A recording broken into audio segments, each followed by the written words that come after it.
Добар ден и добродојавте во уште едно издание на Формула 1 на македонски. Каква прва трка? Ако денот путрото се познава, пред нас е една одлична и неизвестна сезона до самиот крај. Пермутации Хамилтон, Верстапен, Верстапен, Хамилтон. За на крајот да видиме нова победа на актуелниот шампион Луис Хамилтон, меѓутоа во само половина секунда зад него Макс Верстапен. Во крајниот дуел мислев дека стануваше збор за оној технички проблем кој постојано се жалеше Макс во преносот дека го има со диференцијалот, како што чувме од радиото на Мерцедес. Меѓутоа видовме дека всушност нелегално го претркал според стојарните Хамилтон на возејќи широко во тој свиок број 4, за кој многу возачи во текот на трката добија опомена дека ги нарушуваат лимитите на самата патека. Штета, бевме ограбени од еден интересен, би рекол, почеток, иако и вака е феноменално. Гледаме дека Red Bull во трка и во квалификации е побрзи од болид, меѓутоа Луис Хамилтон на искуство и на добра стратегија, на добро менаџирање на пневматици и со овој пресврт во последните два круга, би рекол, успеа да се избори за уште една негова нова победа. Меѓутоа, ќе повторам, ако денот путрото се познава, нас ни престои одлична сезона, а што да кажеме за другите битки?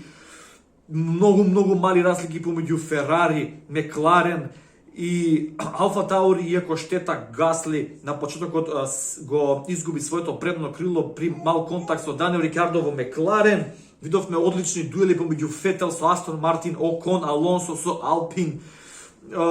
Тука се Алфа Ромео, се на се, целиот падок, сите тимови се многу поблиску до себе и зависно од трката, зависно од условите, зависно од моменталната надпреварувачка форма на возачите, ќе гледаме екстремно различни пермутации и на вистина сум среќен што оваа сезона што не требаше да се случи, односно овие болиди не требаше да постојат, требаше од 2021 година да ги гледаме оние нови болиди со нови правила.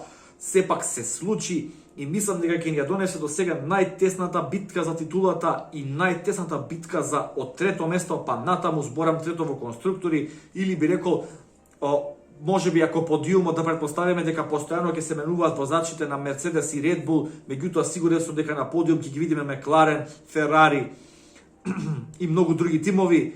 Таа битка помеѓу Ферари и Мекларен повторно ќе се разгори. Одличен Карлос Саинц во неговото дебют за Ферари, со еден удар утепа две, му видовме одлично пристигнување во првиот и вториот свиок, добра солидна трка за Даниел Рикардо со Мекларен. Изненади Јуки Цуонда, сигурно повторно го исакатив неговото презиме во начинот на изговарање, со 9-то место и први бодови негови во Формула 1. Секако и први во сезоната за Алфа Таури. Серхио Перес, добра прва трка во Red Bull, иако на самиот почеток видовме одложен старт поради неговиот проблем, имаше некој проблем со електриката, едноставно се исклучи дисплеот на неговиот волан, меѓутоа и болидот застана, меѓутоа ете Серхио Перес успеа да го доизгора болидот и да стартува од пит, а потоа со една добра стратегија и добро возење да се пробие до петото место. Се на се одлична прва трка. Едва чекам за трка број 2. Би сакал тука да ги чујам вашите впечатоци, лайк, шер, сабскрајб, ги очекувам вашите коментари и се гледаме во некоја следна прилика. Поздрав!